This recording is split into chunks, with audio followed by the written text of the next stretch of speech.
संसार हा स्वार्थाने भरलेला आहे. कोणाला दोष देण्यासाठी किंवा नाव ठेवण्यासाठी हा विषय नाही, तर संसाराची ही वास्तविकता आहे. हे संसाराचं सत्य आहे की संसार हा पूर्ण स्वार्थावर उभा असतो. आणि म्हणून या संसारामध्ये जिथं स्वार्थपूर्ती होते, फक्त गोडी त्याच ठिकाणी येत असते.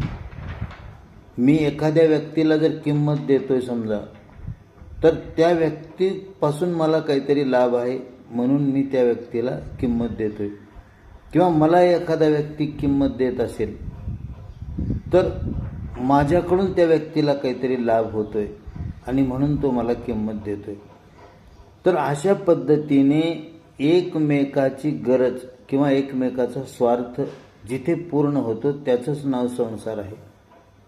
इथे माणूस सोय बघत असतो, स्वतःचा मोठेपणा बघत असतो, आणि हे करत असताना जिथे जिथे त्याला लाभ दिसेल तिथे तिथे तो त्या ठिकाणी गुंतला जातो, किंवा तिथे त्याला प्रेम दिसायला लागतं. तर संसाराचं हे वास्तव स्वीकारून, संसार स्वार्थावर आधारित आहे हे वास्तव स्वीकारून, जीवनातलं हे वास्तव पाहून सावधपणाने जीवन जगायला काहीच हरकत नाही. कारण शेवटी नैतिकतेला धरून असलेला स्वार्थ जीवनामध्ये आवश्यक आहे असं आपण म्हणू शकतो. परंतु धर्म, नैतिकता किंवा आदर्श मानवता ही जर पायदळी तुडवल्या जात असेल आणि तिथं जर माझा स्वार्थ सिद्ध होत असेल, तर असा स्वार्थ समाज जीवनाला घातक तसा माझ्या वैयक्तिक जीवनालाही घातक आहे.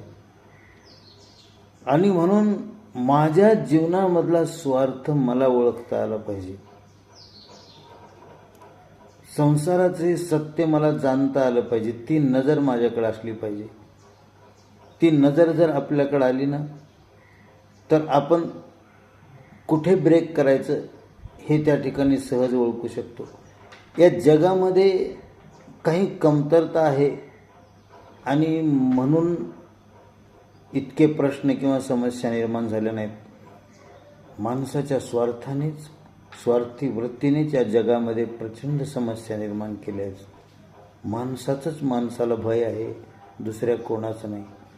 या सृष्टीचा जो माणूस नाश करतोय तेही